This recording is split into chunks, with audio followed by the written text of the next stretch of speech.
minutes? Yeah, I do.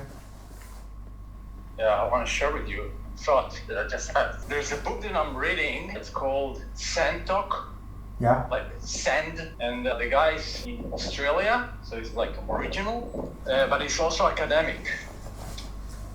And he wrote a book about sustainability in the eyes of wisdom, which is fascinating. It's, the opposite of how the Western world looking at sustainability and at our problems in society. And one thing that came into my mind, that there is a basic lie that we believe in because of our economic and political theory in the Western world. I don't know if I'm a Western person. Like I didn't grow in US or Europe, so I don't know where to relate myself. But the thing is, it's all about the individual, freedom of speech. It's all about the individual pursuing your own happiness. If everybody will pursue his own happiness, everybody will be happy. But if you look at the Western, the Eastern point of view, or indigenous wisdom, there is no individual. It's a concept. So there is no self. It's a complex web of relations. It's not like an entity that stands by itself. So if you believe in this mirage, you're pursuing something that doesn't exist and try to fit it and to make it better, but it doesn't exist. So our whole economy is basically pursuing something that doesn't exist. While if you think community first or relationship first, a relationship could be everything, human, non-human. Everything has a spirit in the indigenous wisdom. You are part of this web. You feel that you have your own identity, but you know that your identity is also spread in the network. So I think it's also true if we build a business, what is the focal point? What is the center of our approach? And usually it's about the business itself, like the individual, but not the network around it. And basically you start asking different kind of questions because you're not trying to improve something that doesn't exist. It's an interconnection of relations and what seems to be objects.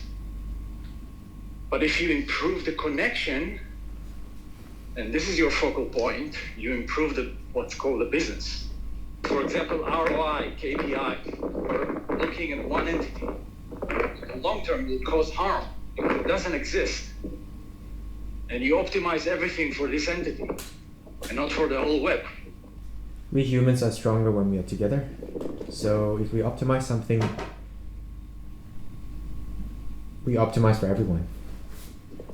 Not optimize on one node. Yeah.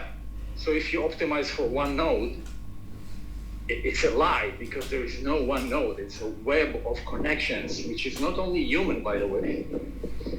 Human is only part of it. In the book, they believe, that's what he's saying, that stones has spirit, very strong spirit, and you don't want to interfere their spirit because they're going to harm you. So they have clear that there is no living, non-living things. There are spirits. And when you start thinking like that, you have more respect to everything around you. What you call garbage or outlier or residual of something has a spirit. If you respect it, you're building something more real, that has more value, more like healthier. It's not strengthening the single node. It's strengthening the connection between the nodes. That's important. That's it. How healthy is the connection? How healthy is the only word that I have. Suddenly you start measuring and asking different questions. Like, how can we improve the trust between people? how do we know there is trust in the network? This is a measure of success. How do we know people are open to each other? It's a different kind of set of questions because you're looking at the connection, how the connection is better, healthier, stronger, I don't know, to go there. So one example could be, it's about exploring and not bringing your own agenda. Because if you're bringing your own agenda, you are blocking the connection. But if you're exploring together, there is openness for something new. So let's explore it. Let's be really open about it. Other than, no, we have a way and that's how it should be done. No matter how hard is the evidence. It's about the connection. It's not about the agenda. Because the more trust, the more open, more revenue, more everything. Greedy, but more. So the other way to put it is like the wealth is inside the network, not inside the node, whatever the node is. And how do we? And it talks about a lot of protocols. They used to communicate with each other. Like things are really weird. You cannot cross each other's shadow. In some places, they will kill you. It doesn't matter who you are. It can be my son. If you cross my shadow, I will kill you. Which is weird, but for them, there's a lot of meaning. It's a protocol. How do you engage with each other? Because it's all about the connection. So there are a set of rules. We are making sure the connection is healthy, not one particular node. Yeah, this is very remarkable insights. Yeah. Thanks for sharing. So even if what we call the onboarding or the welcoming process, how do you help this particular person to connect? You don't need to change him. Like the spirit, once you entering his home, what is your intention? Why are you there? What do you want to enable? It's about intention. It's not even about rules in the beginning because people don't know anything. Right? So how do we approach people?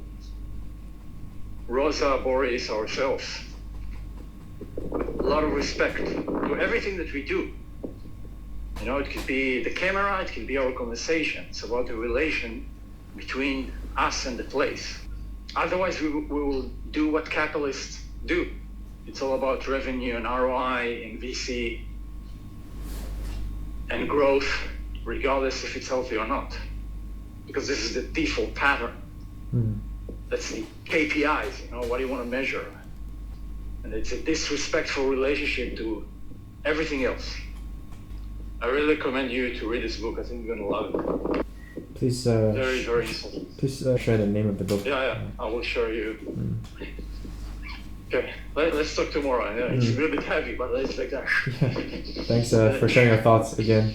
Yeah. I love it. No worries. Okay, talk to you. Yeah, bye-bye.